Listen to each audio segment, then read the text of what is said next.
The Cats of Ulthar by Howard Phillips Lovecraft.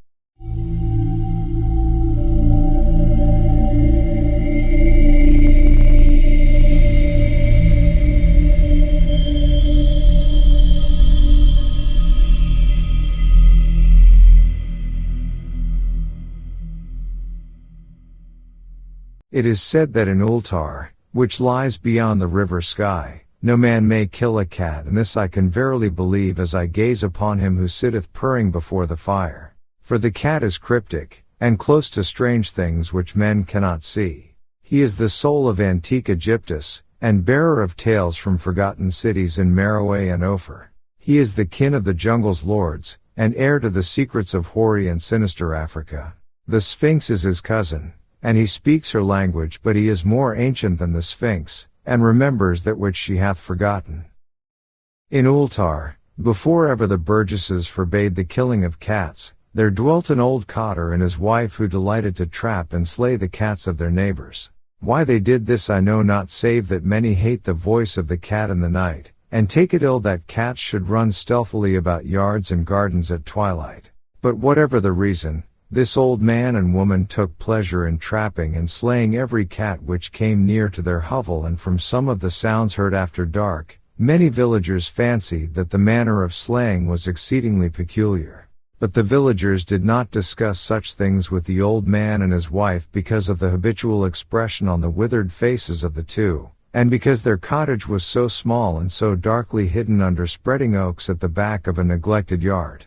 In truth, much as the owners of cats hated these odd folk, they feared them more, and instead of berating them as brutal assassins, merely took care that no cherished pet or mouser should stray toward the remote hovel under the dark trees. When through some unavoidable oversight a cat was missed, and sounds heard after dark, the loser would lament impotently or console himself by thanking fate that it was not one of his children who had thus vanished. For the people of Ulthar were simple, and knew not whence it is all cats first came.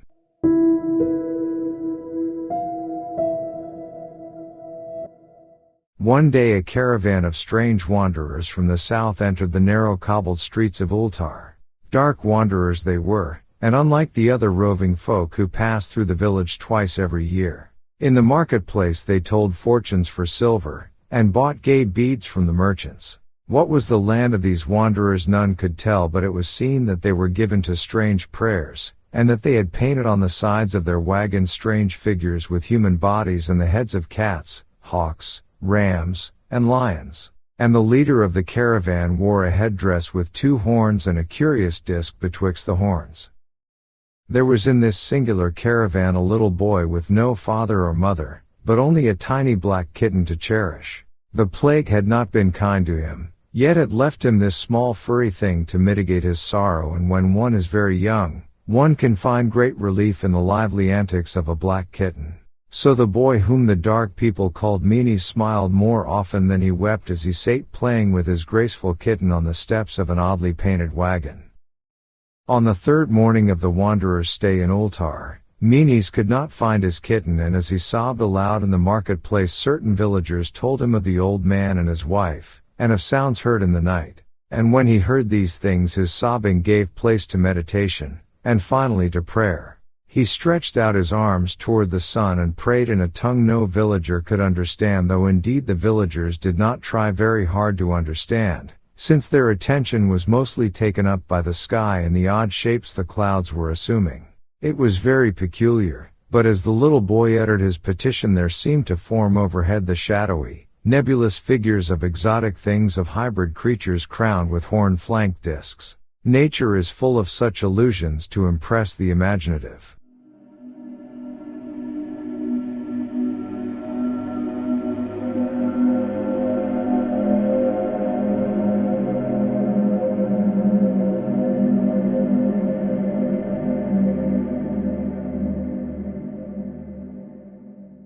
That night the wanderers left Ulthar, and were never seen again, and the householders were troubled when they noticed that in all the village there was not a cat to be found.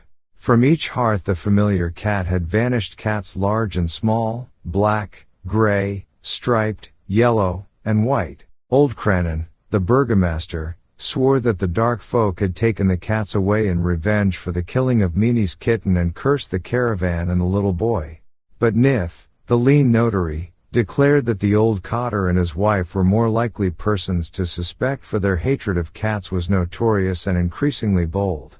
Still, no one durst complain to the sinister couple, even when little Atal, the innkeeper's son, vowed that he had at twilight seen all the cats of Ulthar in that accursed yard under the trees, pacing very slowly and solemnly in a circle around the cottage, two abreast, as if in performance of some unheard of rite of beasts. The villagers did not know how much to believe from so small a boy, and though they feared that the evil pair had charmed the cats to their death, they preferred not to chide the old cotter till they met him outside his dark and repellent yard.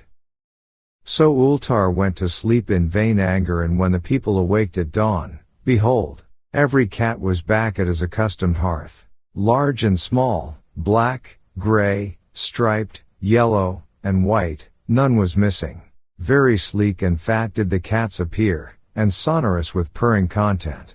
The citizens talked with one another of the affair, and marveled not a little. Old Crannan again insisted that it was the dark folk who had taken them, since cats did not return alive from the cottage of the ancient man and his wife. But all agreed on one thing, that the refusal of all the cats to eat their portions of meat or drink their saucers of milk was exceedingly curious. And for 2 whole days the sleek, lazy cats of Ulthar would touch no food, but only doze by the fire or in the sun.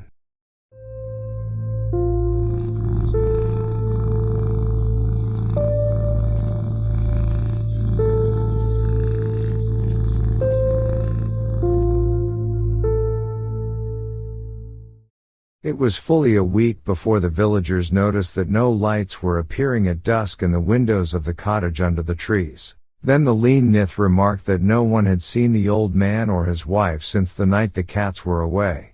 In another week the burgomaster decided to overcome his fears and call at the strangely silent dwelling as a matter of duty, though in so doing he was careful to take with him Shang the blacksmith and Thul the cutter of stone as witnesses. And when they had broken down the frail door, they found only this 2 cleanly picked human skeletons on the earthen floor, and a number of singular beetles crawling in the shadowy corners. There was subsequently much talk among the burgesses of Ulthar. Zath, the coroner, disputed at length with Nith. The lean notary and Crannan and Shang and Thul were overwhelmed with questions. Even little Atal, the innkeeper's son, was closely questioned and given a sweetmeat as reward. They talked of the old cotter and his wife, of the caravan of dark wanderers, of small Meanies and his black kitten, of the prayer of Meanies and of the sky during that prayer, of the doings of the cats on the night the caravan left, and of what was later found in the cottage under the dark trees in the repellent yard. And in the end the burgesses passed that remarkable law which is told of by traders in Hatheg and discussed by travelers in Near, namely, that in Ulthar no man may kill a cat.